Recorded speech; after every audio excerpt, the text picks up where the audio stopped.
बिहार विधानसभा चुनाव 2025 की सरगर्मियों के बीच कांग्रेस ने आखिरकार अपने उम्मीदवारों की पहली लिस्ट जारी कर दी है। कुल 48 उम्मीदवारों की इस लिस्ट में कई पुराने चेहरों को टिकट मिला है तो कई नए नामों ने सबका ध्यान खींचा है। चलिए आपको बताते हैं इस लिस्ट की 4 बड़ी बातें जो बिहार की सियासत का तापमान बढ़ा सकती हैं। सबसे पहले बड़े नामों की एंट्री। कांग्रेस की पहली लिस्ट में कई दिग्गज चेहरे शामिल हैं। प्रदेश अध्यक्ष राजेश राम कुटुंबा से मैदान में है। विधायक दल के नेता शकील अहमद खान को कदवा से टिकट मिला है। वहीं मुजफ्फरपुर से विजेंद्र चौधरी और भागलपुर से अजीत शर्मा दोबारा चुनावी मैदान में उतरेंगे। इसके अलावा बेगूसराय से पूर्व विधायक अमिताभ भूषण और रोसड़ा से तमिलनाडु के पूर्व डीजीपी रहे बीके रवि को टिकट दिया गया है। दरभंगा की बेनीपुर सीट से मिथिलेश चौधरी को टिकट दिया गया है। इस सीट से पूर्व प्रदेश अध्यक्ष मदन मोहन झा अपने बेटे के लिए टिकट मांग रहे थे। तो 48 में से 17 मौजूदा विधायकों में से 11 को टिकट मिला है, यानी कि पार्टी ने पुराने चेहरों पर भरोसा जताया है। और दूसरी बड़ी बात, नए चेहरों और युवा उम्मीदवारों पर भरोसा। कांग्रेस ने इस बार युवाओं पर खास भरोसा दिखाया है।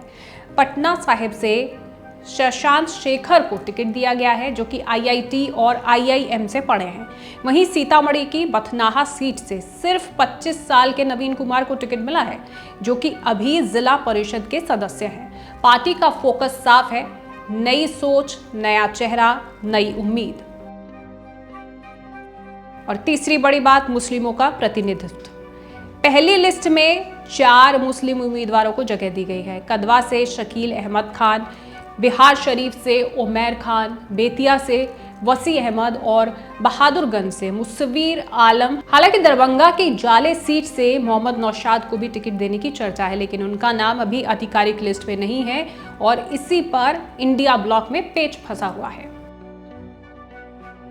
और अब बड़ी बात, फ्रेंडली फाइट वाली सीटें कौन सी हैं? कांग्रेस ने कुछ ऐसी सीटों पर भी उम्मीदवार घोषित किए हैं जहां महागठबंधन के सहयोगी दलों के साथ सहमति नहीं बन पाई, जैसे बेगूसराय की बछवाड़ा सीट, जहां कांग्रेस ने शिव प्रकाश गरीबदास को टिकट दिया है, जबकि वही सीपीआई ने भी अपना उम्मीदवार उतारा है। इसी तरह किशनगंज की बहादुरगंज सीट और वैशाली की लालगंज सीट पर भी फ्रेंडली फाइट के आसार हैं। इन सीटों पर कांग्रेस और आरजेडी दोनों उम्मीदवार उतार सकते हैं। तो कुल मिलाकर कांग्रेस की पहली लिस्ट ने साफ कर दिया है कि पार्टी इस बार युवा, अनुभव और सामाजिक संतुलन तीनों पर खेल रही है। अब देखना यह होगा कि क्या ये 48 उम्मीदवार बिहार के सियासी समीकरण को हिला पाते हैं या फिर नहीं। लेकिन इस बीच कांग्रेस में फूट साफ दिख रही है। कांग्रेस लीडर तारिक अनवर सीटों के बंटवारे को लेकर संतुष्ट नहीं है और उन्होंने खुलकर इसका इजहार भी किया है। कुछ उम्मीदवारों के सीट कट किए जाने से वे नाराज हैं। मानता हूँ कि जिस तरह से सांसदों को या जो विधायक पहली बार जीत के आए हैं उनके नाम काट दिए गए हैं, और कभी कभी हमें ताज्जुब होता है कि फर्स्ट टर्म की टिकट क्यों काटी जा रही है। टिकट वितरण का एक मापदंड होना चाहिए, क्राइटेरिया होना चाहिए, उसमें किसी प्रकार का भेदभाव नहीं होना चाहिए। तो सबसे कम वोटों से हारने वाले पिछले चुनाव में ये मुन्ना शाही जी थे, 113 वोटों से मात्र हारे थे। हम लोग ओवर श्योर थे कि उनको टिकट मिलेगा, दिया ही जाएगा। लेकिन जब लिस्ट पब्लिश हुई या लिस्ट जब आगे बाहर आई तो हमको ताज्जुब हुआ, आश्चर्य हुआ कि उनका नाम उसमें नहीं। वहीं बिहार पहुंचे गृह मंत्री अमित शाह ने एनडीए की जीत का दावा ठोका है और आरजेडी पर उन्होंने बड़ा हमला किया एक बड़ी रैली के दौरान। मैंने जनता दल की अभी आरजेडी की अभी सूची देखी है।